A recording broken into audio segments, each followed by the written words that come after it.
અને અમૃતભાઈ છે, બીજા નવા સાહિત્યકારો જે આનંદે વાત કરી, એમને આપણે આપણા પ્લેટફોર્મ પર લાવીએ અને એમને એમના વિચારોને સાંભળીએ તો જ આપણને ખરેખર એક નવી દિશા ફરીથી નવા મિત્રોને પણ મળી શકશે. અમૃત મકવાણાનું નામ સાહિત્યમાં અજાણ્યું નથી, પણ એમનો પરિચય આજે આપણા જેવા મિત્ર જેમને ચહેરા પરથી બહુ પ્રિન્સિપલ જેવા લાગે છે, એ મને આનંદભાઈએ કીધું એટલે વધારે સમજાવ્યું. તો એ હર્ષદભાઈને વિનંતી કે તેઓ અમૃત મકવાણાનો પરિચય વિસ્તારથી આપે.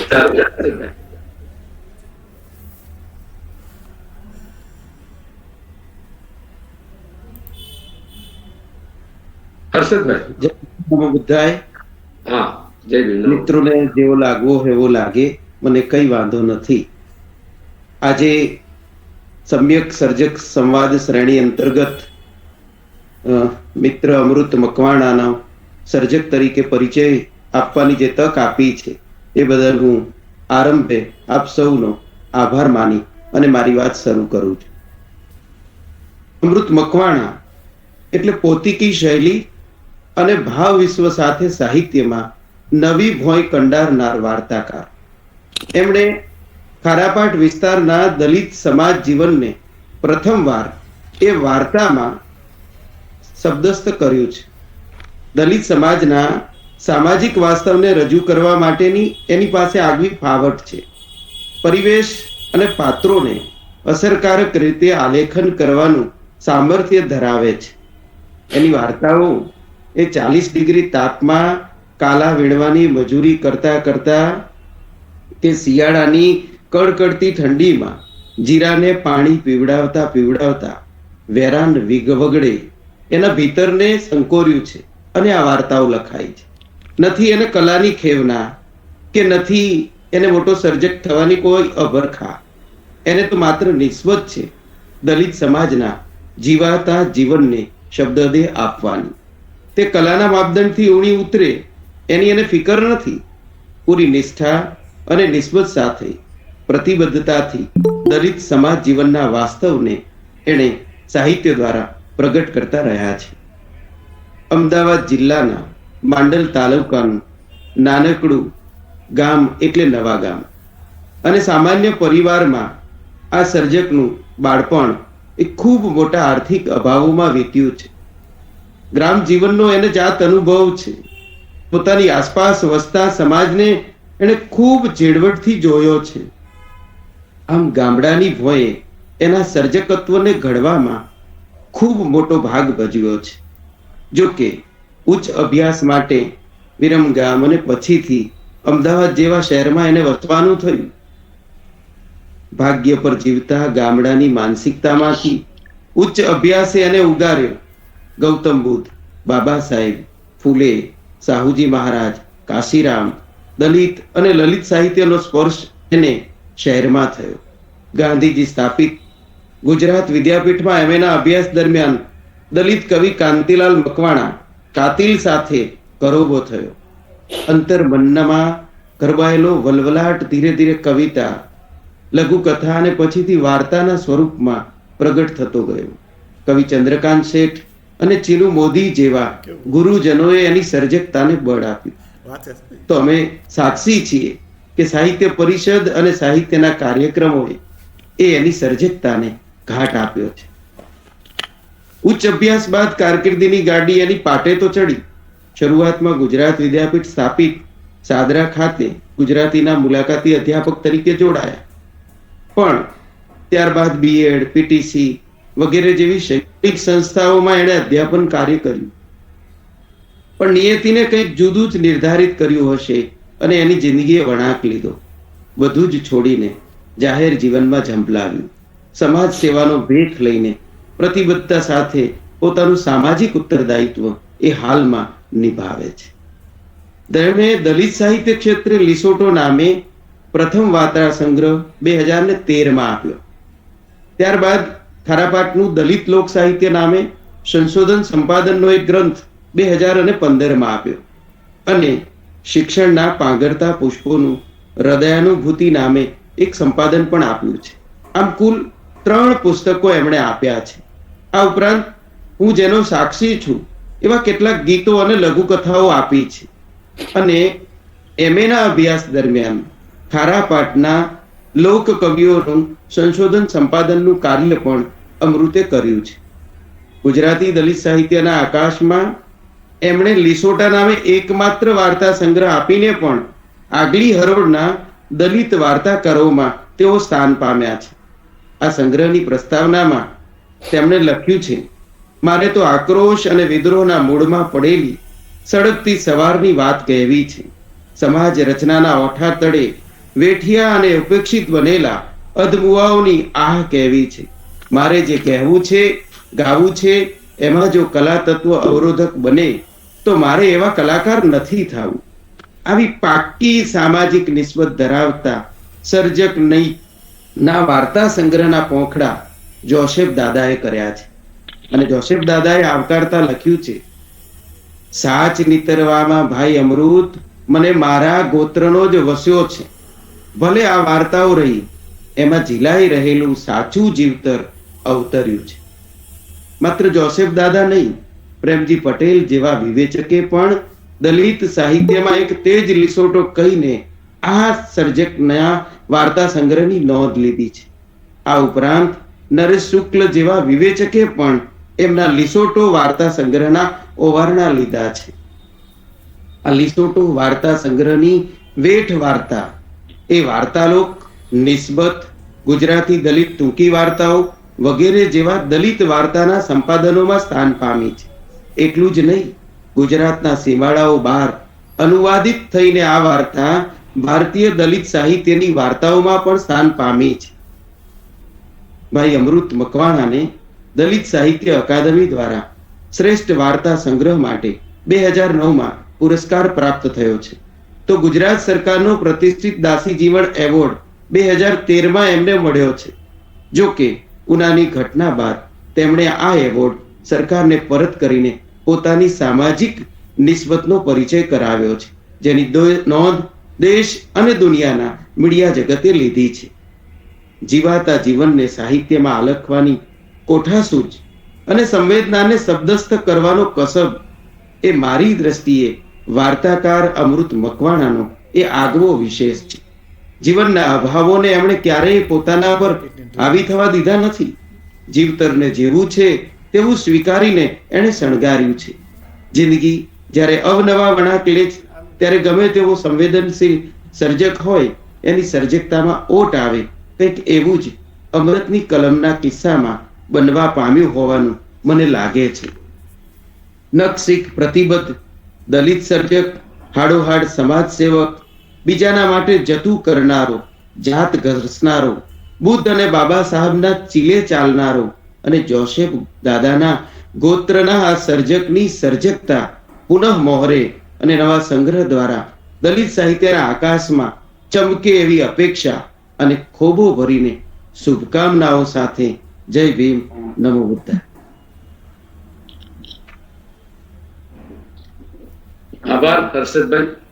ખૂબ જ સરસ રીતે સંક્ષિપ્તમાં પણ આપે વાર્તાકાર, માત્ર વાર્તાકાર નહીં પણ સબળ વાર્તાકાર, દલિત સાહિત્યના એવા પ્રતિબદ્ધ વાર્તાકારની આપણે બહુ સરસ રીતે આપે વાત કરી. ઉનાકાંડ વખતે જેમણે આ પારિતોષિક સરકાર તરફથી મળેલા એ પાછા આપ્યા, એમાં અમૃતભાઈનું નામ પણ સાંભળેલું અને એમણે જે કામ કર્યું સુનિલ જાદવ વગેરે મિત્રોએ, એ ખૂબ જ સરાહનીય હતું. કારણ કે સમાજ પર જયારે અત્યાચારો થતા હોય ત્યારે આપણા સમાજનો જે જીવ છે એ કેવી રીતે શાંતિથી બેસી શકે, અને એમાંય બુદ્ધ બાબા સાહેબની વિચારધારાને ભરેલા છે, એમનાથી તો એ ન રહી શકે, એ સ્વાભાવિક છે. આપે ખૂબ જ સહજ રીતે એમના સાહિત્યની ને જીવનની યાત્રાને આપે મૂકી આપી. અમૃતભાઈનું મને હા 5 જ મિનિટ આપેલ હોય, મારે ગાગરમાં સાગર ભરવાનું હોવાથી મેં કીધું તો વિસ્તારથી કરો તમે, બિલકુલ ચિંતા વગર. આપણે આરામથી બેઠા છે ઘરે, એટલે તમે બોલી શકો, પછી પણ બોલી શકશો અને કોઈ પ્રશ્ન નથી, નો રિસ્ટ્રિક્શન. પણ છતાંય સરસ પરિચય આપ્યો. અને બધા મિત્રોને એમનો સારો પરિચય છે, છતાં પણ આપે વધારે સચોટ રીતે મૂકી આપ્યો એ ઘણું સારું કર્યું. આજે અમૃતભાઈ સાથે જે સંવાદ સાધવાના છે તે રમેશ સાગઠિયા, ડોક્ટર રમેશ સાગઠિયા. હું એમને વિનંતી કરું કે આપણે સમય વધારે ન લેતા એમની સાથે સમ્યક સર્જક સંવાદ પ્રક્રિયા શરૂ કરો. ડોક્ટર રમેશ સાગઠિયા. સૌને વંદન. સમ્યક સર્જક સંવાદ શ્રેણી અને જોત જોતામાં વિશ્વ મણકો. હજુ કાલ સવારે વિચાર આવતો હતો કે આ એક સરસ મજાનો કાર્યક્રમ જે છે એનો ઉપક્રમ આપણે રચીએ અને આપણા પ્રથમ પંક્તિના ઘણા સર્જકોનો અમારે આ રીતે સંવાદ કરવાનો બન્યો. પારગી સાહેબ, રોહિત સાહેબ, આનંદ વસાવાનું આ સુંદર આયોજન, આજના કાર્યક્રમનું આ સુંદર સંચાલન, હર્ષદભાઈએ ખૂબ સરસ પરિચય આપ્યો. શાબ્દિક સ્વાગત તરીકે આનંદ વસાવા સાહેબને વંદન. અને હવે આજના આપણા સંવાદદાતા અમૃતભાઈ મકવાણા સાથે આપણે સંવાદ કરીશું. મોટે ભાગે આપણે 3 મુદ્દાઓની આસપાસ આપણી પ્રશ્નોત્તરી હોય છે. એક તો આપણું જીવન અને ઘડતર, બીજું આપણું સર્જન, અને ત્રીજું આપણા સાહિત્યમાંથી પ્રગટતી આપણી સામાજિક નિસ્બત. પછી એવોર્ડ ને એ બીજી ત્રીજી વસ્તુ છે, પણ મુખ્યત્વે આ 3 મુદ્દાઓ જે છે એ આપણે એની આસપાસ પ્રશ્નોત્તરી પૂછવાની થાય છે. આ મેં મોટે ભાગે ઉપક્રમ મારો આ રહેતો હોય છે. ત્રણેય મિત્રોને જે છે એ ઋણ સ્વીકાર સાથે કે આજની જવાબદારી મને સોંપી છે, તો એના ઋણ સ્વીકાર સાથે અમૃતભાઈ, પહેલો પ્રશ્ન જે છે એ આપણા જીવન વિશેની વાત થોડી કરો. માતા પિતા, વતન, પરિવાર અને આપની શિક્ષણ યાત્રા, સારા અને નરસા કે કડવા અનુભવો વિશે પણ એ વાતને એની સાથે સમાવિષ્ટ કરી લેશો. આભાર સાહેબ. સમ્યક સર્જક સંવાદ શ્રેણી એનો વિશ્વ મણકો, અને એ વિશ્વ મણકાની અંદર એક નવોદિત સૂચકને આપણે આમંત્રિત કર્યો એટલે મારા ઉત્સાહમાં ઘણો વધારો થયો. સંચાલક શ્રી ડોક્ટર રતિલાલભાઈ, ડોક્ટર આનંદભાઈ વસાવા સાહેબ, મિત્ર અને ડોક્ટર હર્ષદભાઈ પરમાર, અને અત્યારે જે મારી સાથે સંવાદ અને પ્રશ્નોત્તરી કરે છે એવા સાગઠિયાજી અને અન્ય ડોક્ટર જીવરાજ મહેતા સાહેબ. આ આખી જે ઉપક્રમ છે ઓનલાઈન ગૂગલ મીટના માધ્યમથી આપણે જે બધા જોડાયા છીએ અને ઘણા દૂર હોવા છતાં પણ અત્યારે આપણે સાથે મળીને સંવાદ કરી રહ્યા છીએ, ત્યારે આ આયોજનમાં મને આમંત્રિત કર્યો બદલ સૌનો મૈત્રીપૂર્ણ સાધુવાદ. સાહેબ, પાટડી તાલુકો, વિરમગામ તાલુકો, માંડલ તાલુકો, આ બધાનો મળીને 92 ગામનું એક પરગણું છે જેને ખારોપાટ પરગણું કહીએ. ખારોપાટ એટલે સ્વાભાવિક રીતે એના શબ્દ સાથે મીઠું સંકળાયેલું છે. એટલે ખારા બુઢાના રણનું જે મીઠું છે, રણ છે, એ રણની કેટલીક આબોહવા અને એ આબોહવાની વચ્ચે જે આખો પરિવેશ છે એ પરિવેશની વાત લઈ અને હું આવ્યો છું. મારું ગામ છે, અત્યારે તો માંડલ તાલુકો છે, એ પહેલા વિરમગામ તાલુકો હતો અને વિરમગામ તાલુકાનું માંડલ ગામ અત્યારે માંડલ તાલુકો નવનિર્મિત તાલુકો છે. એ તાલુકાની સટીક લગભગ 5 કિલોમીટરના અંતરે ખૂબ નાનું ગામ નવા ગામ, ત્યાં મારું જન્મ સ્થળ છે. જોકે બાળપણ પણ ત્યાં જ વીત્યું. હવે જ્યારે મારા જન્મ સાથેની અથવા તો બાળપણ સાથેની, યુવાની સાથેની, શિક્ષણ સાથેની જે વાતો છે એ વાતો થોડીક એટલા માટે મૂકીશું કારણ કે બાળપણમાં અને અભ્યાસમાં અને પરિવારનું જે આખો પરિવેશ છે એ પરિવેશમાંથી કેટલુંક જીવન ઘડતર થતું હોય છે, એ સ્વાભાવિક બાબત છે. અહીંયા જે પહેલા મારા પ્રબુદ્ધ સાથીઓ છે એમાં મને જ્યાં સુધી આમ સંસ્મરણ છે ત્યાં સુધી મોટા ભાગના સાહિત્યકારો અને જે આપણા માણસો છે એના બાળપણમાં અનેકવિધ સમસ્યાઓ, વિટમણાઓ અને એવી પરિસ્થિતિમાંથી આપણે ઉગી અને ઉભા થયેલા છીએ. અવાજ બરોબર સંભળાય છે ને બધા? હા, સંભળાય છે. હા, ઓકે સર. તો મારા માતા પિતા, મારી મા બિલકુલ ભણેલા નહીં, નિરક્ષર. પિતાજી એ વખતે પેલું એક શાળાની અંદર ક્યાંક ભણ્યા હશે એટલે એમને સહી કરતા જેટલું આવડે. સહી કરે છે, આજે સહી કરે છે, પણ વિશેષ કશું વાંચી શકે નહીં.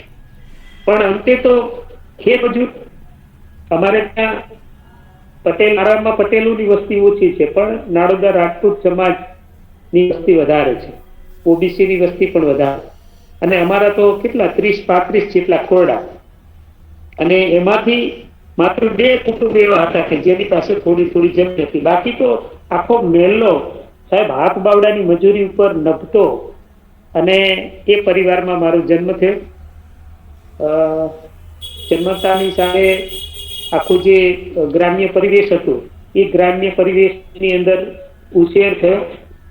નવા ગામ નાનું ગામ, બિલકુલ નાનું ગામ, અને વિરમણાઓ પણ એટલી બધી. અમારે ત્યાંથી 5 કિલોમીટર માંડલ જવું હોય તો લગભગ અમે ચાલતા જ જતા. હું છેક 12માં આવ્યો ત્યારે મારા પપ્પાએ મને સલાહ દીધેલી. ત્યાં સુધી આપણે સાયકલ પણ નથી જોઈ. ઘરમાં એ વખત પંખો પણ નતો, ઘરમાં એ વખતે ટીવી પણ નતું. અને એવી પરિસ્થિતિની અંદર આપણે મોટા થઈને ભણ્યા. પ્રાથમિક શિક્ષણ મેં નવગામ પ્રાથમિક શાળામાં લીધું. પણ એ સમયે રવિવાર હોય, શનિવાર હોય તો આપણે મમ્મી પપ્પાની સાથે દાડીએ જવું પડે, અને વળી પાછું સોમવારે રાબેતા મુજબ સ્કૂલમાં જવાનું થાય. આવી પરિસ્થિતિમાંથી આપણે બાળપણમાં નીકળ્યા. પણ એ સમયે મારી આજુબાજુમાં જે જીવાતું જીવન હતું, જે શ્રમજીવી લોકોનું આખું વાતાવરણ હતું, શ્રમજીવી લોકોની જે માનસિકતા હતી, શ્રમજીવી લોકોનો તણાવ હતો, આર્થિક રીસ હતી, સામાજિક વિટંબણાઓ હતી, એ બધું આપણે પેલા પડી પટોળે ભાત ફાટે પણ ફીટે નહીં. એ બાળ માણસની અંદર એ વખતમાં જે બધા જ ભાવો સંચિત થયેલા હતા એ ધરબાઈને પડ્યા હતા. એટલે આપણે ખેતરમાં ગયા, આપણે દાડીઓ કરી, આપણે ફાટ બાંધીને ફાટ વાળીને કાલા વીણ્યા છે, જીરાની અંદર પાણી પાયું, જીરું નીંદવાતા. આ બધી જ શ્રમને લગતી તમામ પ્રકારની, સાહેબ કશું સિઝન ના આવે ને ત્યારે પેલા ઉકરડા ભરી અને ખેતરની અંદર એ જે આપણે પેલું ખાતર ભરવાનું હોય ને, એ ખાતર ભરવા જવાનું કામ હોય તો વહેલા 4 વાગે ઉઠવાનું, અને ટ્રેક્ટરની ટોલી, 2-3 બકડિયા, 2 પાવડા, અને એ ખાતર જે આખું ઉકરડો હોય એ ઉકરડામાંથી બખડિયું લઈ ભરી અને ટ્રેક્ટરની ટોલીમાં નાખવાનું. સાહેબ દે ને ત્યારે તમે પોતે ઉકરડા જેવા થઈ ગયા હોય, તમને કોઈ ઓળખી ના શકે. એટલું બધું એ જે ઉકરડાની ગંદકી હોય આપણી પર પડી હોય, અને આપણે પછી 10-11 વાગે નાહી ધોઈ સ્વસ્થ થઈએ ત્યારે ખબર પડે કે અમૃત મકવાણા છે કા એના પપ્પા. આ વિટમણાઓ અને એની પાછી મજૂરી કેટલી, એકદમ જૂજ મજૂરી, જેની અંદરથી ભરણ પોષણ થાય. કોઈક બીમાર થાય, કોઈક બેનનો કે ભાઈનો કે બીજા કોઈનો પ્રસંગ કરવો હોય, કોઈ સાજુ માજુ થાય તો ઉછીના પૈસા લેવા જાઓ. મને યાદ છે કે મારા પપ્પા જયારે કોકની પાસેથી 200 રૂપિયા લેવા જતા, 100 રૂપિયા મળતા, અને ઘરે આવીને પછી આ વાસણ ઉટકતી હોય અને એમ કે કેટલા લઈને આવ્યા, તો કે માગ્યા 100 રૂપિયા આપ્યા. એમાંથી સાહેબ મને યાદ છે કે હું 10 રૂપિયાનું તેલ લેવા દુકાને ગયેલો છું. 10 રૂપિયાનું તેલ, અને એ 10 રૂપિયાના તેલની અંદર એક વખત માં વઘાર કરે ને તો 4મી થી 5મી પરી તેલ નો વઘાર ન થાય. એ પરિસ્થિતિ માં બાળપણ ગુજર્યું. પણ બાળપણની જે ગામડાની જે આખી આબોહવા હતી, જે વાતાવરણ હતું, જે મિત્રો હતા, જે આનંદ હતો, જે નિખાલસતા હતી, એ નિખાલસતામાંથી ધીમે ધીમે બહાર નીકળ્યા. પણ ભણવા હું થોડોક ખોટ ખરો. એટલો બધો મારા ભાઈ પૂરણસિંહ મકવાણા છે, મારાથી નાના છે, એ અત્યારે સેન્ટ ઝેવિયર્સ કોલેજમાં પ્રોફેસર. એ હંમેશા અવ્વલ નંબરે આવતો, પહેલા નંબરે, અને હું માંડ પાડતો હતો. અને પાસ થવા માટે એક જવાબદાર કારણ હતું. આમ તો પાસે નહોતું, પણ અમારા કુટુંબમાં એક વડીલ હતા ને એ ત્યાં શાળામાં આચાર્ય હતા, એટલે એ 7મા ધોરણ સુધી નિવૃત્ત ના થયા, 7મું એમ કેમ પાસ થઈ ગયું. કારણ કે એ સ્પર્ધની મને પાસ કરતા હોય કે ગમે તે હોય, પણ અમારા કુબેર બાપુ હતા, એમના કારણે 7મા ધોરણમાં અમારા શાળાના આચાર્ય સાહેબ, મને અંગ્રેજીમાં બહુ તકલીફ પડી. અંગ્રેજી, ગણિત, આ બધા વિષયો તો મને એમ લાગતું કે ઓહો, આ બધું આ ખોટું અભ્યાસક્રમમાં આવું દાખલ કરાય જ નહીં. અમારે એક હરિભાઈ નામના સાહેબ હતા સર, તો હરિભાઈ બહુ ભોળા માણસ હતા. માંડલથી સાયકલ લઈને આવતા અને 5મા ધોરણની અંદર અંગ્રેજી વિષય દાખલ થયો. એ પહેલા તો હતો નહીં. હવે 5મા ધોરણમાં અંગ્રેજી વિષય દાખલ થયો. હરિભાઈ રોજ આવે કે 5 સ્પેલિંગો પાકા કરી લેવાના. એટલે કીધું કાંઈ વાંધો નહીં. આ અમારા પૂરણસિંહ એ તો બધા બેસી જાય ને લેસન કરે ને હું તો રખડવા માટે જતો રહું ખેતરમાં ને ખરાવાડમાં ને આ બીજા મિત્રોની ટોળકી સાથે. અને અમારા પૂરણસિંહ ગંભીરતાપૂર્વક વાંચતા. મારા નાનો છે.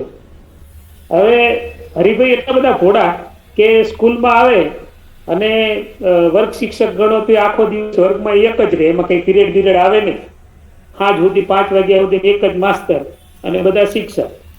સાહેબ હરિભાઈ મને પ્રશ્ન પૂછે, બધાને પ્રશ્ન પૂછે, ચાલો એલિફન્ટ નો સ્પેલિંગ બોલો, એટલે હું સૌથી પહેલા ઊંચી આંગળી કરી નાખ. એટલે હરિભાઈ મને ના પાડે કે તું રેવા દે, જેને ઊંચી આંગળી ન કરી હોય ને એને ઉભા કરો.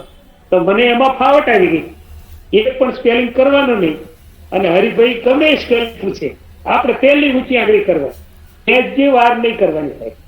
એટલે મને હરિભાઈ આખું વર્ષ ન પૂછ્યું અને મેં આખું વર્ષ સ્પેલિંગો પાકા ન કરી. આલા પાયામાં થોડીક આવી ગડબડ મેં કરી, બીજા આમાં કોઈ હરિભાઈ જવાબદાર નથી, હું જવાબદાર છું. માધ્યમિક શાળામાં ગયા. માધ્યમિક શાળા એટલે મહાત્મા ગાંધી વિનય મંદિર માંડલ, 5 કિલોમીટર સાહેબ ચાલીને જવાનું, 5 કિલોમીટર ચાલીને આવવાનું. દફતર ખભે લઈ લેવાનું અને એક 10નું ટિફિન હતું, એમાં ડુંગળીનું શાક અને બાજરીનો રોટલો. અને એ તો મમ્મી પપ્પા તો ખેતરે જતા રહે એટલે જે હોય આપણને લઈ અને ટિફિન લઈને જવાનું, ટિફિન લઈને આવવાનું. માધ્યમિક શિક્ષણ એવી રીતે પૂરું કર્યું. ઉચ્ચ માધ્યમિકની અંદર હર્ષદભાઈ પણ અમારી સાથે જોડાયા અને ઉચ્ચ માધ્યમિકમાં વળી મને એવું થયું કે ચાલો ને કે કંડક્ટરનો કોર્સ કરી લઉં.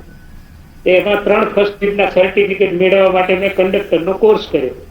મને એમ થયું કે હવે આપણે કંડક્ટર થઈ જશું, એટલે બહુ ધ્યાન આપ્યું નહીં. 12માં ખાલી 39% આવ્યા, છતાંય પાસ થઈ ગયો. કે વિરમગામ કોલેજમાં એડમિશન લેવાનું થયું કે 39%માં કોણ કોલેજમાં એડમિશન આપે. તે પહેલા જ દિવસે એડમિશનમાં જતો રહ્યો અને સાહેબ વહેલા 5 વાગે ઉઠી અને વડગામ વાળી બસમાં બેસી અને આખા કોલેજ કેમ્પસમાં કોઈ આવેલું નહીં અને હું જઈને પહોંચી ગયો. મને ખબર કે પહેલા જશું, કારણ કે વહેલા તે પહેલાના ધોરણે એડમિશન વિરમગામમાં, ત્યારે મેરિટ કે કશું પડતું નતું. તે બારીમાં પહેલો જ જીનું હોય એટલે આમ માર્કશીટ જોઈ અને શું કે ખબર કે મુહૂર્ત બરાબર નથી થયું. કે કારણ કે 39% 12માં લઈને હું કોલેજમાં એડમિશન લેવા માટે ગયો એટલે મુહૂર્તમાં લોચા વાગ્યા કે પણ કે હવે પહેલો જ આવ્યો છે, શું કામ આને ના પાડી. એમ કરીને મને વિરમગામ કોલેજની અંદર એડમિશન આપી દીધું અને સાહેબ 3 વર્ષની અંદર ગુજરાતી મુખ્ય વિષય રાખ્યો અને 59% TYBA મેં પૂરું કર્યું. કારણ કે પેલી લપ બધી નીકળી ગયેલી, અંગ્રેજી નહીં, ગણિત નહીં, તો એક પેપર તો અંગ્રેજીનું આવતું ફરજિયાત ગુજરાત યુનિવર્સિટીમાં, પણ એ બધું ત્યારે ગોખી બધું પાર પાડી સાહેબ. આ બધું ચાલતું ત્યારે કોઈ સાહિત્ય સાથેનો નિસ્બત નહીં. ત્યારે તો આપણને સૌથી સારા મને સાહિત્યકાર લાગે તો પન્નાલાલ પટેલ, કવિમાં કોઈ ગમતું તો આપણે કલાપી. કારણ કે જેટલું અભ્યાસક્રમમાં આવ્યું એટલું જ આપણે તો વાંચ્યું, એથી વિશેષ કશું વાંચતા નતા. પણ ધીમે ધીમે મારા વિરમગામના એક લાઇબ્રેરી અનુસૂચિતા હતી, એમણે મને બોલાવ્યો. મને કે તું આ બધું વાંચે, પુસ્તકો ઇસ્યુ કરેલ ખબર પડે કેટલું વાંચે છે. એટલે મને એને કહ્યું કે મને કે એક પુસ્તક હું આપું એ તું વાંચ. એટલે મને એમ થયું કે કાંઈ વાત નહીં, બીજું બધું વાંચીએ છીએ, તો લાવો રજપાલ કે એ પુસ્તક પણ વાંચી લઈ. એમણે મને એ વખતે જોસેફ નેકવાનું એક પુસ્તક આપ્યું, વ્યથાના વીર. ત્યાં એ પહેલા મેં ક્યારેય દલિત સાહિત્ય વાંચેલું જ નહીં, કે આપણે એવું લખી પણ શકીએ કે એવી કલ્પના માત્રથી આપણે બહાર હતા. મેકવાણનું પુસ્તક હું ઘેર લઈ ગયો, મેં વાંચ્યું. પેલું મેકવાણ ને એવું હતું અને હું મકવાણા, એટલે મેં કીધું કંઈક આમાં પાછું થયું હશે, મૂળે તો પણ જશે એમ સમજીને મેં પુસ્તક લીધું વ્યવસ્થાના વિકાસ. અને સાહેબ મેં એ પુસ્તક વાંચ્યું અને વાંચ્યા પછી મને એમ થયું કે સાહેબે જે વ્યથાના વિતકો કહે એવા અનેક પાત્રો મારી આજુબાજુમાં જીવે છે. મારી બાજુમાં નદી કાકા જીવે છે, મારી બાજુમાં મણિમાં જીવે છે, મારી બાજુમાં આ જીવે છે. અને એમની જે વ્યથાઓ છે, એમની જે વેદના છે, એમની જે સંવેદના છે, એમની જે પીડા છે, એમનું જે દર્દ છે, એ તો બધું મેકવાણ સાહેબે લખ્યું છે. અને એવું તો અનેક ઘટનાઓ મારી પાસે છે. અને એમાંથી મને વાર્તાઓ લખવા તરફ હું અભિમુખ થયો સાહેબ. ગુજરાત વિદ્યાપીઠની અંદર પ્રવેશ મેળવવા માટે એક પરીક્ષા આપવાની હતી. 3 પુસ્તકો ગાંધીજીના હતા, આ સમૂળી ક્રાંતિ ને એવા બધા પુસ્તકો 3 હતા. એ 3 પુસ્તકોની એન્ટ્રન્સ એક્ઝામ માં હું હર્ષદભાઈ પૂરથી 3 જણા બેઠા. ગામથી કોલેજ પૂરી કરી અને 3 મિત્રો વિદ્યાપીઠમાં એડમિશન માટે પ્રવેશ કરે, પણ એમાં અનાયાસે હું ને હર્ષદભાઈ પાસ ન થઈ શક્યા. અને પૂરણસિંહ એ વખતે પાસ થઈ ગયા. ગુજરાત વિદ્યાપીઠની અંદર પારગત વર્ષ 1 ની અંદર એમને પ્રવેશ મળ્યો અને અમને પ્રશ્ન મળ્યો. પછી હર્ષદભાઈને અમે વિચાર કર્યો કે હવે આપણે શું કરશું, તો કે ચાલો ગુજરાત યુનિવર્સિટીમાં. તે વખતે ગુજરાત યુનિવર્સિટીએ પહેલી વખત જોયેલી અને ત્યાં અમે બંને ભાષા ભવનની અંદર પાર્ટ 1 ની અંદર એડમિશન લીધું. પણ પછી મને સાહિત્ય સાથેનો ખૂબ નિસ્બત થયો. એ વખતે આ નરેશ શુક્લ એ મારા પાર્ટનર, મારી બાજુમાં જ રૂમમાં અભ્યાસ કરતા. હર્ષદભાઈ છે, બીજા આનંદભાઈ વસ્તાવા છે, આ બધા જ મિત્રોનો ત્યાં સંપર્ક થયો. અને એની સાથે ઘણા બધા સાહિત્યકારો, ડોક્ટર ચીનુ મોદી, કુમારપાળ દેસાઈ અને આ બધા જે પ્રબુદ્ધ સાહિત્યકાર છે, એ સાહિત્યકારોની સાથે અભ્યાસ કરવાની તક મળી. અને એ વખતે એને પૂરું કર્યું, પાર્ટ 1 પૂરું કર્યું. અને પછી ગુજરાત યુનિવર્સિટીમાં તો B+ નહીં થઈએ, 52% નહીં આવી. એટલે પછી વેકેશનમાં મેં હર્ષદભાઈએ વિચાર કર્યો તો શું કરશું, તો વિદ્યાપીઠમાં એડમિશન માટેનો પ્રયાસ કર્યો. અને બીજી વખતે અમને એડમિશન મળી ગયું. એટલે અમે 3 વર્ષ એમને કર્યું, મેં હર્ષદભાઈએ. 1 વર્ષ ભાષા ભવનનો અને 2 વર્ષમાં ગુજરાત વિદ્યાપીઠ. એમ કોલેજના 3 વર્ષ પૂરા કર્યા, 3 વર્ષ એમએના પૂરા કર્યા. પણ વિદ્યાપીઠની અંદર વિશાળ લાઇબ્રેરી અને સાહિત્યિક મિત્રોનો સંપર્ક, એમાં ખાસ કરીને આજે હું યાદ કરીશ કાંતિલાલ કાતિલ. વિદ્યાપીઠમાં મહાદેવ દેસાઈ સમાજ સેવા ભવનની સામે જ આદિવાસી કેન્દ્ર, અને આદિવાસી કેન્દ્રમાં એ સંશોધક તરીકે નોકરી કરતા, પણ લખતા બહુ સરસ. એટલે ધીમે ધીમે અમારા બધા મિત્રનો પરિચય થયો. અમારે જાદવ સાહેબ તો અમદાવાદથી 1 વર્ષ આગળ હતા, મહેશભાઈ જાદવ સાહેબ. એમનું એમફિલ પૂરું થયું ત્યારે અમે એમએમાં હતા.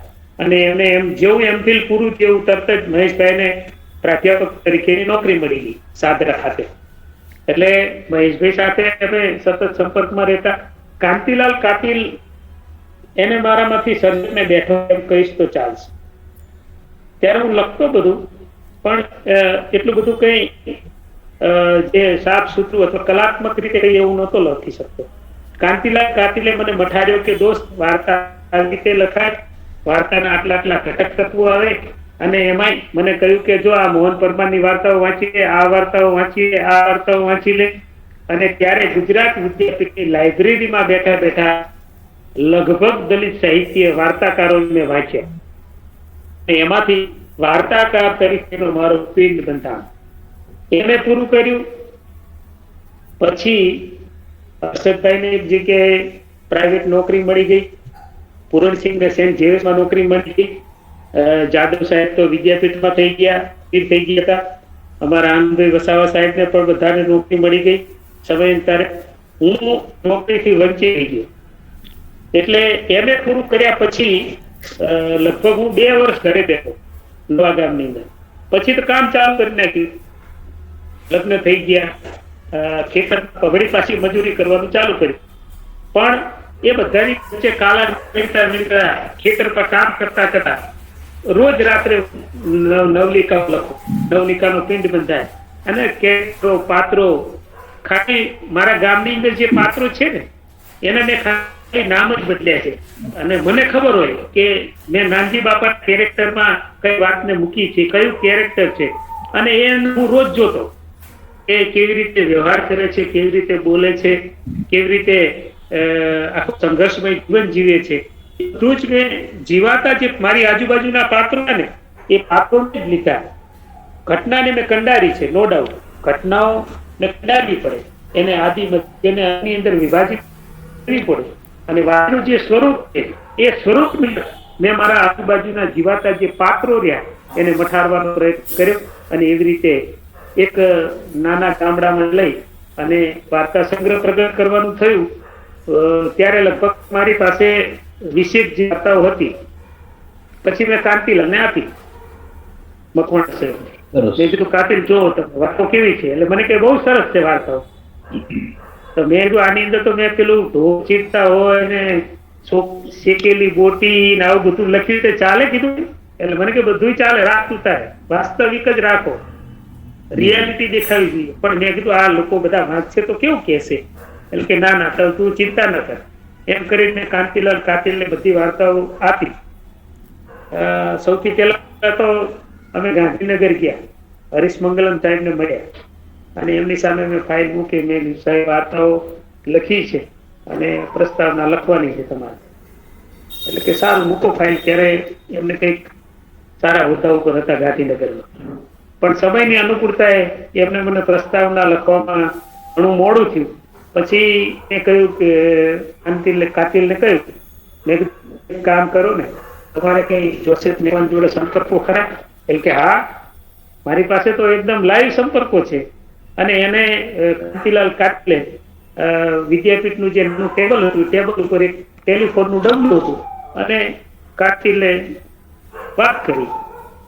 એટલે એ વખતે તો એમ કે જો મેં એમ લાગ્યું કે આ બધા નવોદિતો છે ને એ કઈ લખે નહીં, ઠેકાણા વગરનું લખે ને પાછા પ્રસ્તાવના મારી પાસે લખાવવાનો ઉમળકો રાખે.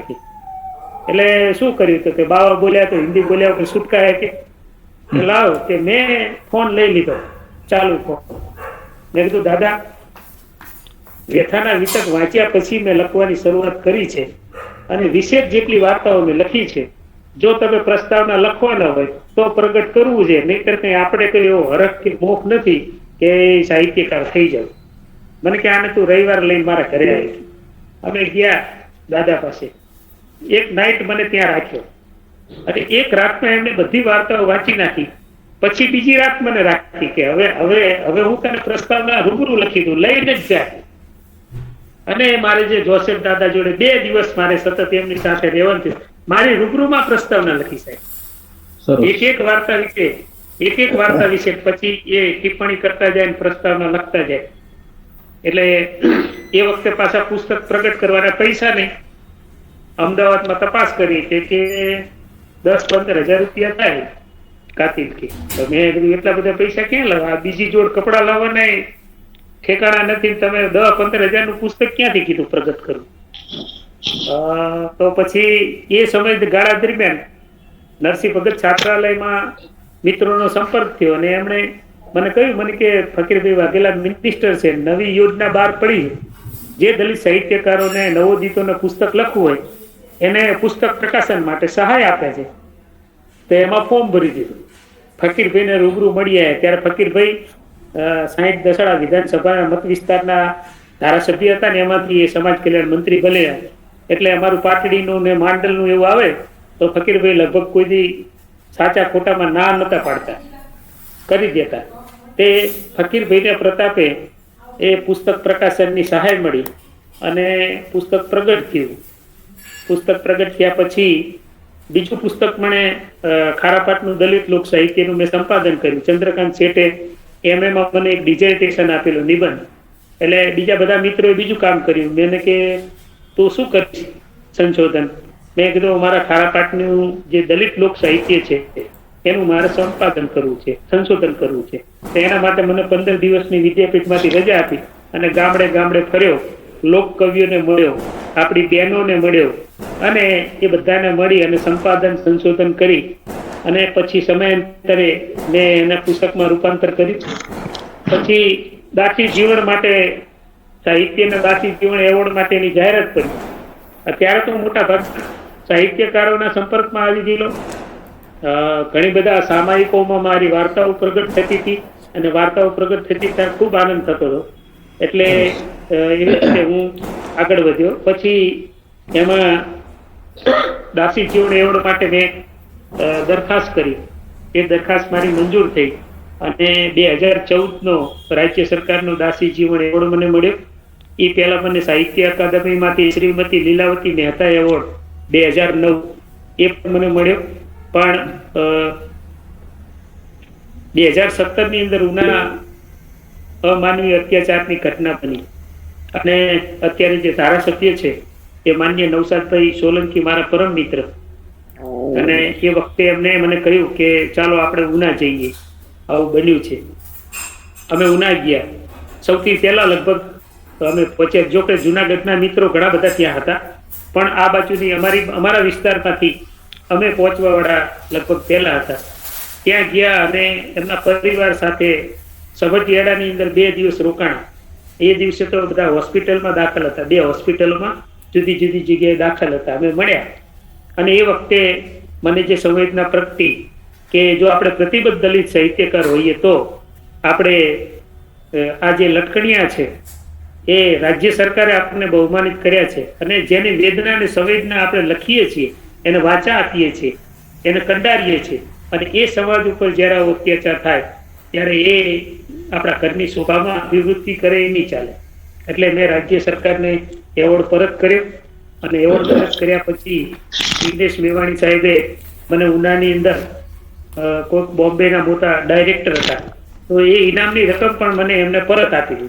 એટલે આમ જોવા જઈએ તો આપણે પેલો પ્રશ્ન અને જવાબમાં આપણે આપની સર્જન પ્રક્રિયા વિશે પણ વાત કરી, એવોર્ડ વિશે પણ વાત કરી દીધી, સામાજિક પ્રતિબદ્ધતાની પણ વાત કરી દીધી. એટલે આમ જુઓ તો શરૂઆતના ભૂમિકા રૂપેના જે 9 જેટલા પ્રશ્નો હતા એ આછા આમઠા પણ જે છે ક્યાંક ને ક્યાંક આવી. હા, આપણી સર્જન પ્રક્રિયા જે છે, આપણું સર્જન એ કઈ સાલથી શરૂ કર્યું અને આપના પ્રેરણા જે છે, પ્રેરણા સ્ત્રોત ક્યાં રહ્યા છે, એની સાથોસાથ આપણું પહેલું પ્રકાશન, એની સાથે જોડેલી આપણી અંગત લાગણીઓ અને કોના પ્રતિભાવો રહ્યા છે એના વિશે જે છે એ 3-4 મિનિટમાં વાત કરશો. જી સાહેબ, આમ જોવા જઈએ તો 1994માંથી મારી સર્જન પ્રક્રિયાનો પ્રારંભ થયો. 1994માં સૌ પ્રથમ મેં એક લઘુકથા લખી. એ લઘુકથા સાવ ટૂંકી હતી, 2 ફકરાની લઘુકથા હતી અને એમાં કોઈ દલિત સાહિત્ય જેવું હતું નહીં, પણ એક સ્ત્રીની સંવેદના વિશે મેં એક લઘુકથા લખેલી. અને એ લઘુકથા લખ્યા પછી લાઇબ્રેરીમાંથી મેં સામાયિકો જોયા કે કયા સામાયિકોમાં લઘુકથા પ્રગટ થાય છે.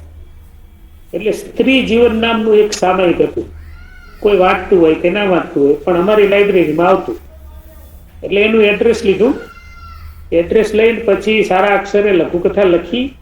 અને ત્યારે તો નીચે ઓલું આમ લેખક લખવામાં બીક લાગે કે અમૃત મકવાણા એટલે આ કઈ લેખક જેવું અનુભૂતિ ન થાય. અને પછી એ સમયમાં અમારા ગામની અંદર પોસ્ટ ઓફિસની અંદર લગભગ કવર નાખવા વાળા ઓછા, પોસ્ટ કાર્ડને અંતરદેશી નાખે. અને એ વખતે મેં કવર ડબલાની અંદર નાખ્યું. 1 રૂપિયાનું કવર આવતું હતું અને 50 પૈસાની ટિકિટ લાગતી હતી. એ કવર મેં નાખ્યું ને તે અમારા પોસ્ટ માસ્ટર ને બધા કે આપણા ગામમાંથી કવર કોણે લખ્યું છે એમ. એ ગયું અને 1 મહિના પછી લઘુકથા પ્રગટ થઈ અને એનું સામાયિક વળી પાછું મારી ત્યાં આવ્યું. એટલે એ જે સામાયિક જોયું અને પહેલી વખતે લઘુકથા જે મારી પ્રકાશિત થઈ ત્યારે સાહેબ નહીં માનો, લગભગ મેં કોઈને બતાવ્યા વગર નહોતો રહ્યો.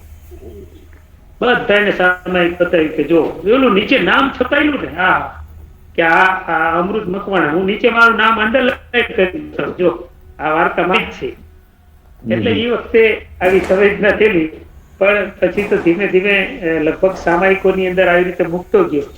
મારી પ્રથમ વાર્તા છે ને, દલિત વાર્તા, એ પ્રથમ દલિત વાર્તા છે એ માર્ટિનભાઈ મેકવાને છાપેલી. ત્યારે એમનું એક સામાયિક ચાલતું હતું, એમાં કોઈ વાર્તા છાપતા જ નતા, પણ ઉર્વિશ કોઠારી એનું સંપાદન કરતા હતા. અને ઉર્વિશ કોઠારીએ એ વાર્તા પસંદ કરી અને એમણે સ્પષ્ટ શબ્દોમાં લખ્યું કે આપણે આ સામાયિકની અંદર કોઈ વાર્તાઓ પસંદ નથી કરતા, પણ વેઠ નામની વાર્તા એમણે પ્રકાશિત કરેલી.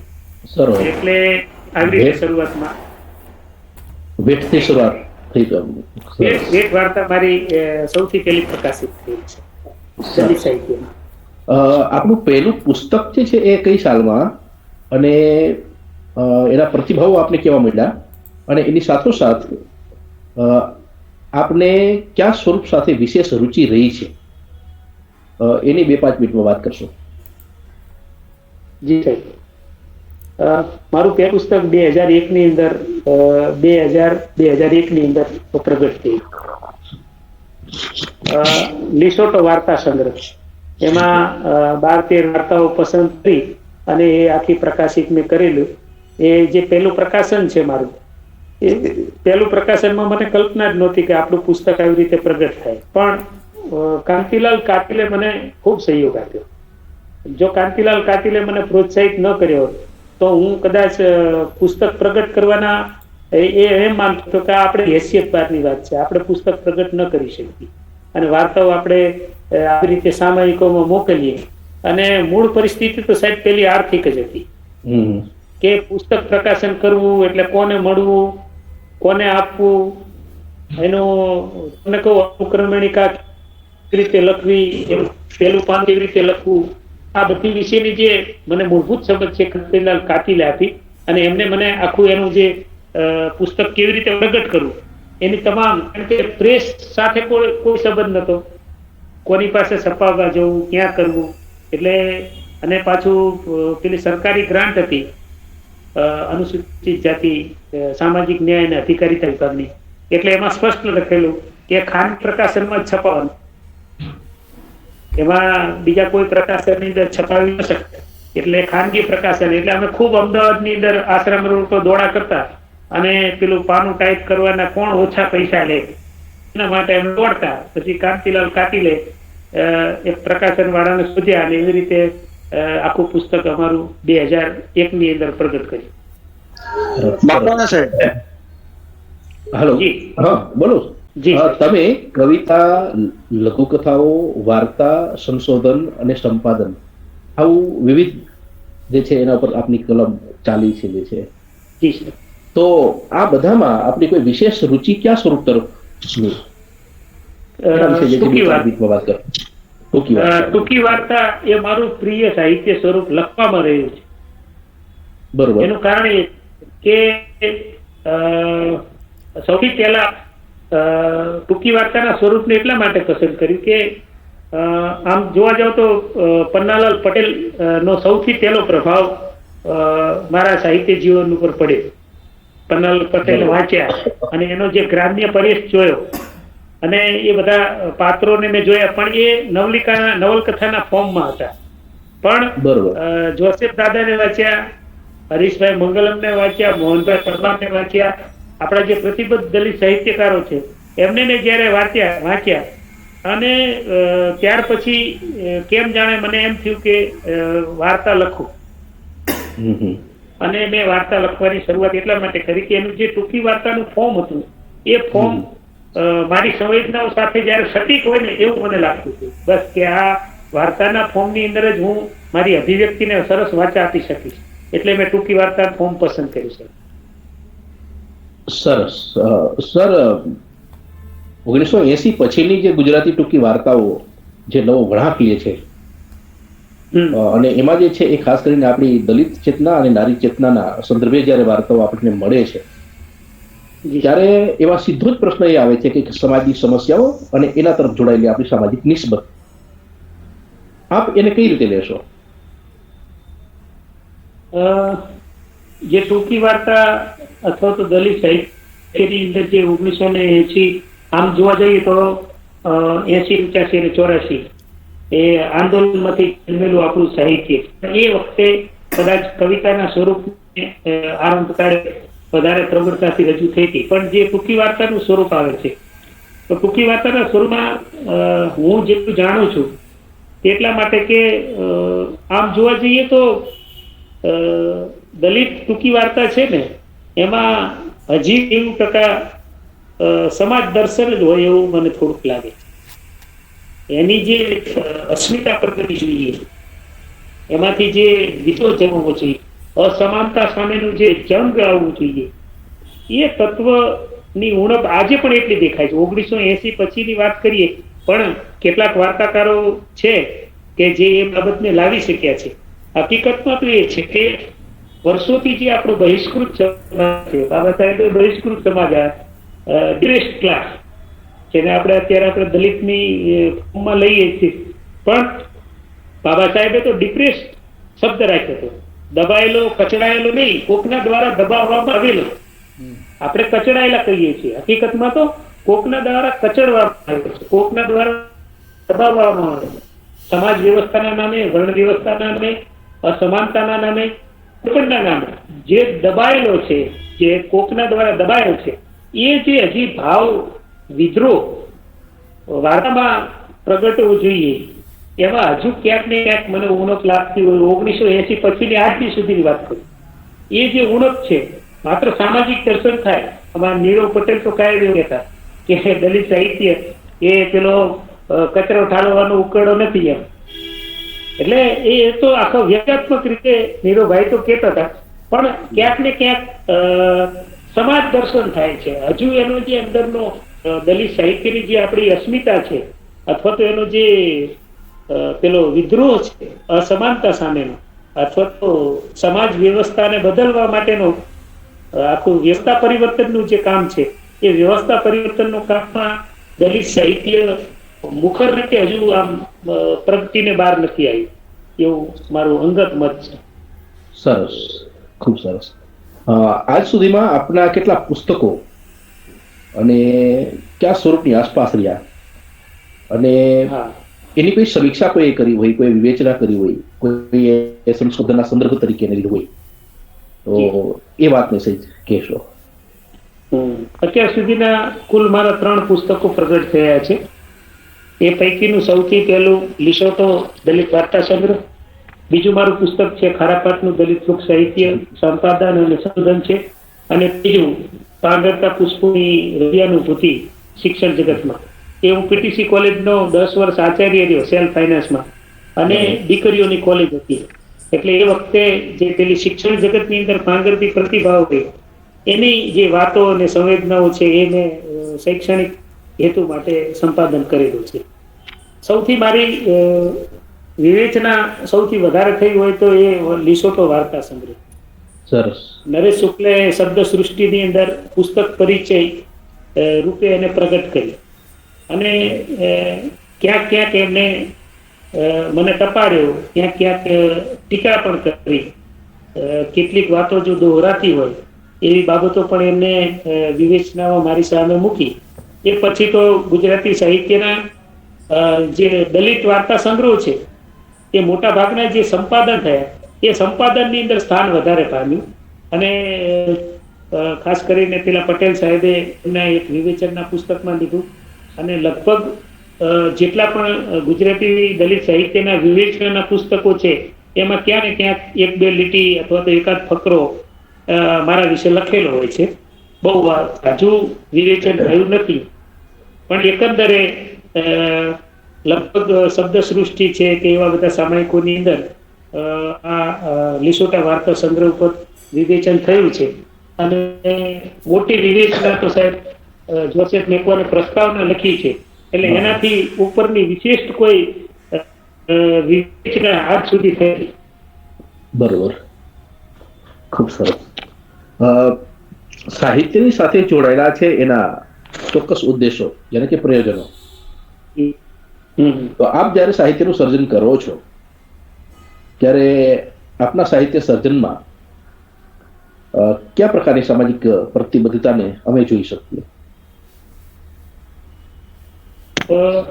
હું મારી પ્રતિબદ્ધતા સાથેની જે મારી નિસ્બત છે એની વાત કરું તો આપણી જે દલિત સાહિત્યકાર તરીકેની આપણી જે સંવેદનાઓ છે એ અભિવ્યક્તિ છે એ આપણી મૂળભૂત રીતે જે આપણી સમસ્યાઓ છે અથવા તો આપણી ચેના છે, આપણો સંઘર્ષ છે, આપણો વિદ્રોહ છે, એ પ્રખર રીતે બહાર આવે ને એના માટેના હંમેશા મારા પ્રયત્નો રહ્યા છે.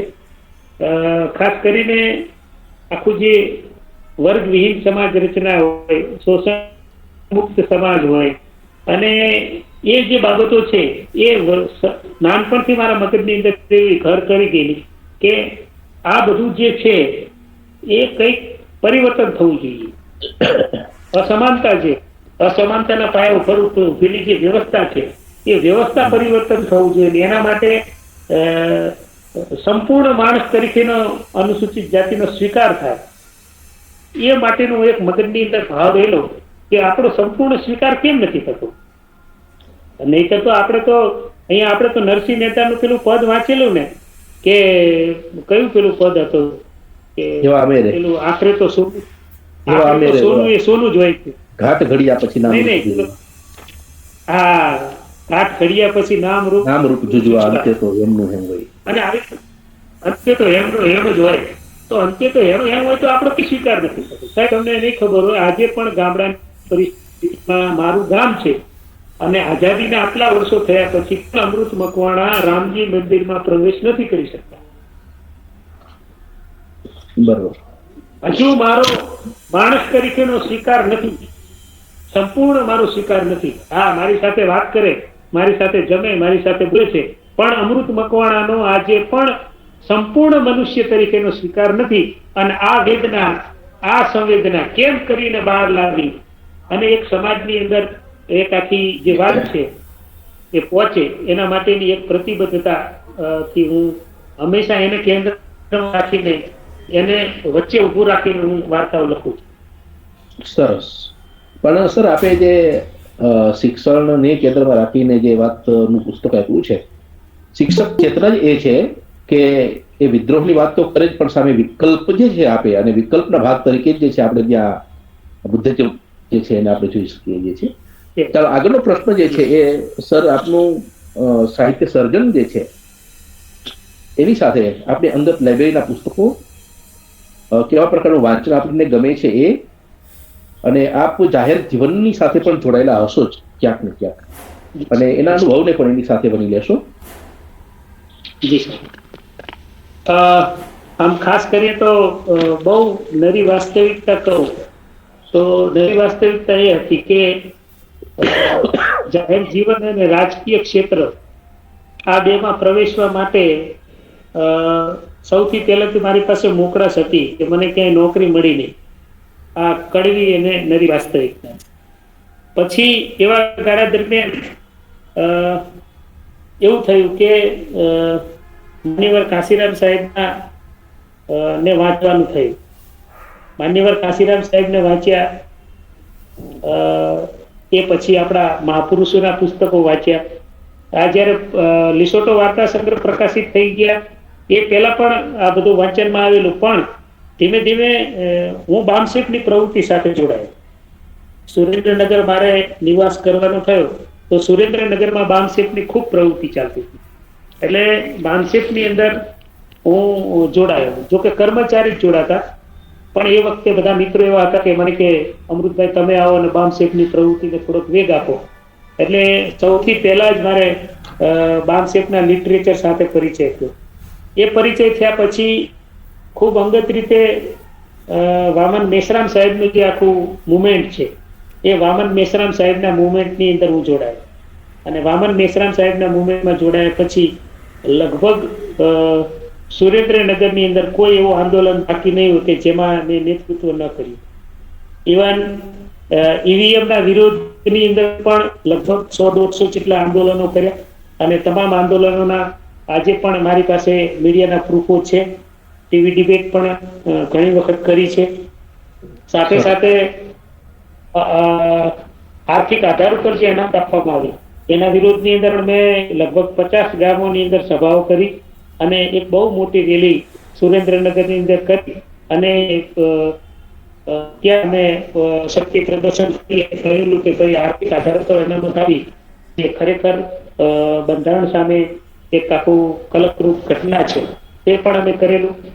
LRD આંદોલન જયારે થયું ત્યારે સુરેન્દ્રનગરમાં 4000 યુવાનોને તૈયાર કરી ને LRD આંદોલનમાં હું જોડાયેલો. સાથે સાથે નવસાદભાઈ સોલંકી એ એક સંગઠન હતું બુદ્ધાજ લાઇટ ઇન્ટરનેશનલ એસોસિએશન, જે ટૂંકમાં BLI એવું નામ આપતા હતા. તો એમણે મને સુરેન્દ્રનગર જિલ્લાના સંયોજક તરીકેની જવાબદારી આપી કે આપણે બુદ્ધિઝમના પ્રચાર અને પ્રસારનું કામ કરવાનું છે, પણ એ પહેલા આપણે બૌદ્ધ ધર્મ અંગીકાર કરવો છે. તો હું નુસરતભાઈ અને એમના ધર્મપત્ની એ હૈદરાબાદ એક સેમિનાર કર્યો અને તાઇવાનથી પંડિતજીને બધા આવેલા ઓનરેબલ, એમની નિશ્રામાં બૌદ્ધ ધર્મ અંગીકાર કર્યો. અને એ બૌદ્ધ ધર્મ અંગીકાર કર્યા પછી મેં BLI ના માધ્યમથી અનેકવિધ કાર્યક્રમો સુરેન્દ્રનગરમાં, પાટડીમાં, માંડલમાં અને વિરમગામ તાલુકાની અંદર પુષ્કળ કાર્યક્રમો કર્યા, પુષ્કળ આંદોલનો કર્યા. આજે પણ હું પૂરી પ્રતિબદ્ધતા સાથે વામન મેશ્રામ સાહેબની વિચારધારા સાથે સંકળાયેલો છું. અહીંયા જે હૃદયાનુભૂતિ છે શિક્ષણ, એટલે મેં પાછું શિક્ષણ છોડ્યું નહીં, સેલ્ફ ફાઇનાન્સમાં ભણાવવાનું ચાલુ જ રાખ્યું અધ્યાપક તરીકે. PTC સૌથી પહેલા તો વિરમગામ કોલેજની અંદર મારા પ્રિય પ્રાધ્યાપક હતા અરદાણી સાહેબ, એણે મને કહ્યું કે મને કે તમે સેવા આપવા આવો, પણ મેં કીધું સાહેબ મારે જવાનું ભાડાનું તો કંઈક કરો, એટલે કે એ આપણે સમજી લઈશું પણ તું ભણાય. એટલે મેં વિરમગામ કોલેજની અંદર ભણાવ્યું. પછી વિદ્યાપીઠની અંદર કાંતિલાલ કાતિલ કે તમે ફિલ્ડ વર્કર તરીકે આવો, એટલે આદિવાસી સંશોધન કેન્દ્રમાં ફિલ્ડ વર્કર તરીકે કામ કર્યું. અને ફિલ્ડ વર્કરમાં કામ કરતો હતો તો મહેશભાઈ જાદવનો ફોન આવ્યો મને કે શારીરિક શિક્ષણ મહાવિદ્યાલયમાં ગુજરાતીના અધ્યાપકની જરૂર છે અંશકાલીન. તો મેં કીધું આપણે તો લબાચા બહુ ફેરવે છે. તો વળી પાછું અહીંયા સાદરાની અંદર 2-3 વર્ષ સુધી નોકરી કરી. સાદરામાં નોકરી કરતો હતો, એમાં એક પ્રાધ્યાપકને જાતિ છે અપમાન થતું હતું, એટલે એ ભાઈ આંદોલન પર ઉતર્યા. એટલે મેં એને સહકાર આપ્યો, તે વિદ્યાપીઠ વાળાએ મને કાઢી મૂક્યો. મને કે જાઓ તમે જતા રહો. ઓલા ભાઈ તો કાંઈ નહીં હતા એટલે એને કાંઈ થયું નહીં, પણ મને ત્યાંથી રદ કરી દીધો. ત્યાર પછી જવાહર નવોદય નું ઇન્ટરવ્યુ હતું ગાંધીનગરમાં. હર્ષદભાઈનો ફોન આવ્યો મને કે જવાહર નવોદય નું ઇન્ટરવ્યુ છે, તમે આપો. આ હું શિક્ષણ સાથે કેવી રીતે સંકળાયેલો આજે પણ છું. તો જવાહર નવોદયની અંદર એ વખતે મને બાંસવાડાની અંદર નોકરી મળી રાજસ્થાનમાં, અને ત્યાં હું હિન્દી મીડિયમમાં ગુજરાતી ભણાવતો. ત્યાંથી બદલી થઈ, પછી મારી ધાંગધ્રા બદલી થઈ, ત્યાંથી પોરબંદર બદલી થઈ. અને પછી એક મિત્રનો ફોન આવ્યો કે અહીંયા કલોલની બાજુમાં પાંચલ છે, PTC કોલેજમાં અધ્યાપકની જરૂર છે. તો કીધું ચાલો અધ્યાપકમાં જઈએ. એટલે PTC કોલેજમાં 4-5 વર્ષ સુધી મેં પાંચલ કલોલની બાજુમાં અધ્યાપક તરીકે કામ કર્યું. અને 5 વર્ષનો મારો અનુભવ થતો હતો. એટલે સુરેન્દ્રનગરની બાજુમાં લખતર ગામ છે, ત્યાં મહિલા PTC કોલેજ અને 4 વર્ગો 200 દીકરીઓ, એટલે ત્યાં આચાર્યની જગ્યા પડી. એટલે ત્યાં પાસ ઇન્ટરવ્યુ આપ્યો, એટલે મારું સિલેક્શન થયું. એટલે લખતરની અંદર લગભગ 8-10 વર્ષ સુધી હું PTC કોલેજના આચાર્ય તરીકે ગયો. વળી એ ગાળા દરમિયાન હર્ષદભાઈ માંડલ કોલેજની અંદર પ્રિન્સિપાલ તરીકે આવ્યા, તો ત્યાં મુલાકાતી અધ્યાપક તરીકે કરી. એટલે આ જે હૃદયાનુભૂતિ છે ને એ મારા, કારણ કે BEd કરેલું, MEd કરેલું એટલે મને પેલું ભણાવવા પ્રત્યેની લગાવ આજે પણ એટલો જ છે. એટલે મેં એ વખતે જે PTC થતી હતી દીકરીઓ, એના આખા જે 2 વર્ષનો અભ્યાસક્રમ PTC નો હોય, PTC નો અભ્યાસક્રમ નાના બાળકો માટેનો, એટલે એનું મેં સંપાદન કર્યું શૈક્ષણિક દ્રષ્ટિકોણથી. એટલે આ 3 પુસ્તકો અને 3 પુસ્તકો સાથે જોડાયેલો આખું જે વાત હતી તમારી સામે મૂકી. હવે લગભગ એક જ પ્રશ્ન બાકી રહ્યા છે. ખારા પાઠનું લોક સાહિત્ય, એના વિશે કઈ ચર્ચા નહીં થઈ. 2-3 મિનિટમાં એની વાત કરશો. પેલું ગામડામાં રહેતા ને સાહેબ, ત્યારે કોકના લગ્ન હોય ત્યારે સવારે વહેલી ઉઠી એટલે બાય કે સૂરજ ઉગ્યો રે કેવડિયાની પણ છે વાલા ક્યાં રેવાયા. અમારા બારોટ આવતા લોકકવિ બાલુભાવગર, અને ખાટલો ઢાળી અને પછી આખો વાસ બેઠો હોય અને આમ કે કોઈ કે ભૂત નડે, કોઈ કે દેવ નડે, દાસ બાલુ કે ગરુ પ્રતાપે તને તું નડે. તો આ બધું મગજમાં પડેલું થાય. બરોબર. દા બાલુ કશું ભણેલા નહોતા, ભિક્ષાવૃત્તિ કરતા, પણ આખો વાસ આમ એક કાન પડે સાંભળે એવી રીતે બધા બેસી જાય અને દાસ બાલુ પછી કવિતાઓ દુહાઓ ને આ બધું કહેતા ને એ મારા મનની અંદર પડેલું. અને પછી એવું થયું કે એક કવિતા બારોટ પંચાસર બાજુમાં હતા, એ ખૂબ સરસ મજાનું સાહિત્ય રજૂ કરતા અને એ ગુજરી ગયા. પછી એમ બેસણામાં ગયા. તો બેસણામાં ગયા તો એમના છોકરાને મેં કીધું દાદા આ બધું બોલતા હતા એ તમને કઈ આવડે ખરું? એટલે કે દાદા તો વહીવંચા તરીકે લખતા હતા, આપડી લઈ આવે ને લઈથી ચોપડા લખતા હતા બોડિયા અક્ષરમાં, એ બધું લખતા હતા, પણ અમને પૈસા દેવું કઈ ફાવે નહીં. એટલે એ રાત્રે મને ઊંઘ ના આવી ને કીધું આ બારોટ જતા રહ્યા પણ બધું લેતા ગયા. પછી અમારા ગામમાં એક માલિકમાં હતા, એવા ઘણા સાહેબ કે તમને આમ લાંબા હાથ કરીને ઢોલ વચ્ચે ઢોલ હોય અને 20-25 બાયું હોય અને માલીમાં પછી આમ હાથ કરીને ગાણા ગાય ને એટલે આપણને એમ થાય કે આ માલીમાં જતા રહેશે તો ગાણા જતા રહેશે. પર્વ ગીતો છે, લગ્ન ગીતો છે, આ બધું જતું રહેશે. એટલે પછી મનમાં એવો વિચાર આવે કે આ બધાને બંધસ્ત તો કરવું જ પડે, જતું રહેશે નહીં ચાલે. એટલે પછી બારોટોને મળ્યો, કવિઓને મળ્યો, દરેક ગામની બહેનોને મળતો, જેને હું ગામમાં જોયું ને પૂછું કે તમારા ગામમાં કોણ સારા. પછી એમને કહું કે પીઠી ચોડે ત્યારે કયું ગાણું સારું કહેવાય, અથવા તો વરરાજો આવે ત્યારે એને પોંખવાનો હોય ત્યારે તમે કયું ગીત ગાઓ, સાતમ આઠમ નું પર્વ હોય ત્યારે કયું ગામ ગાઓ. અમારે ખારાપાટ છે તો આપણે ખારાપાટનું વિશિષ્ટ ગાણું કયું? તો હારા પ્રતાપ ગામ ઓડું અગરના ભવની ભાગી ભૂખરે ગાંગડો વાલો લાગ્યો. હવે આ બધી બેનો ગાતી આપણને એમ થાય હારા પ્રતાપ ગામ ઓડું અગરના ભવની ભાગી ભૂખરે ગાંગડો વાલો લાગ્યો, ન કે મીઠાનો ગાંગડો મોઢામાં નાખી શકાય? કેવી રીતે વાલો લાગ્યો? પણ એની મજૂરીમાંથી પોતાનું પરિવાર ચાલતું હોય, એની મજૂરીમાંથી પોતાનું ગુજરાન ચાલતું હોય, પોતાનો બાળ ગોપાળ એનું જો પેટ ભરાતું હોય ને એટલે ગાંગડો વાલો લાગે. અને પૈસાનો રૂમાલ ખીચામાં લઈને બજારે મારશું કે ગાંગડો વાલો લાગ્યો. આ શ્રમજીવીઓ જે બેનો ગીતો ગાતી સાહેબ, ટ્રેક્ટરની અંદર કાળા વીણવા જતા હોય ને તો કેવા વળતા વળીએ ને ત્યારે બધા થાકી ગયા હોય, પણ ઘર આવે સુધી બેનો ભ્રમણ થાય અને એનો જે થાક ઉતારતી ને આ બધી જ સંવેદનાઓ મારા મગજમાં પડેલી અને એને મેં પુસ્તક રૂપે ભેગી કરીને કંડારવાનું કામ કર્યું. ખૂબ સરસ, ખૂબ સરસ. છેલ્લો પ્રશ્ન, એક આ 3 વાત. આપની અંદર લાઇબ્રેરીમાં પુસ્તકો કેટલા? બીજો, એની સાથે જોડાયેલો આપણો શોખ. અને ત્રીજું, તમારે અમને બધાને મેસેજ આપવો હોય, સંદેશ આપવો હોય તો કયો મેસેજ આપશો, સંદેશ આપશો? અથવા તો અને ચોથી વાત એની સાથે કઈ બાકી રહી ગયું હોય તમને કહેવા જેવું, પ્રશ્નોત્તરીમાં કંઈ ન આવ્યું હોય એ વાતને પણ એની સાથે ઉમેરી લેજો અને 3-4 મિનિટમાં વાત કરી દો. એટલે આપણે પછી મંચ ખુલ્લું મૂકશું. પછી આપણા એક સર જે છે એની ફરમાઈશ છે કે તમે સરસ મજાની કવિતાનું પસંદ કરો જો છે, દુહાવ સરસ બોલો જો છે, બરાબર? એ ચિંગારી જે છે એના એક આછી અમથી ઝલક જોવી છે. જી સર, જી સર. મારી પાસે જે અંગત લાઇબ્રેરી છે એમાંથી 500 થી વધારે પુસ્તકો નથી. નાની લાઇબ્રેરી છે અને નાની લાઇબ્રેરીનો 500 થી વધારે પુસ્તકો, એમાં અત્યારે તો હું માનીશ કે 50% પુસ્તકો એ બામસેવ સાથે જોડાયેલી મુવમેન્ટ છે એના છે અને 25% પુસ્તકો છે એ દલિત સાહિત્યને લગતા પુસ્તકો છે અને 25% જેટલા પુસ્તકો છે એ શિક્ષણ સાથે જોડાયેલા જે પુસ્તકો છે એ છે. એમાં આજની તારીખે મને દલિત સાહિત્ય કળા જે મોમેન્ટના પુસ્તકો છે એ વધારે મને આકર્ષે છે આજે પણ. એવું લાગે છે કે તમારો શોખ જે છે એ કાર્યક્રમના સંચાલનમાં જે છે આંદોલન વિશેષ હશે, આંદોલન સાથે નેતૃત્વ કરવાનો મને શોખ છે.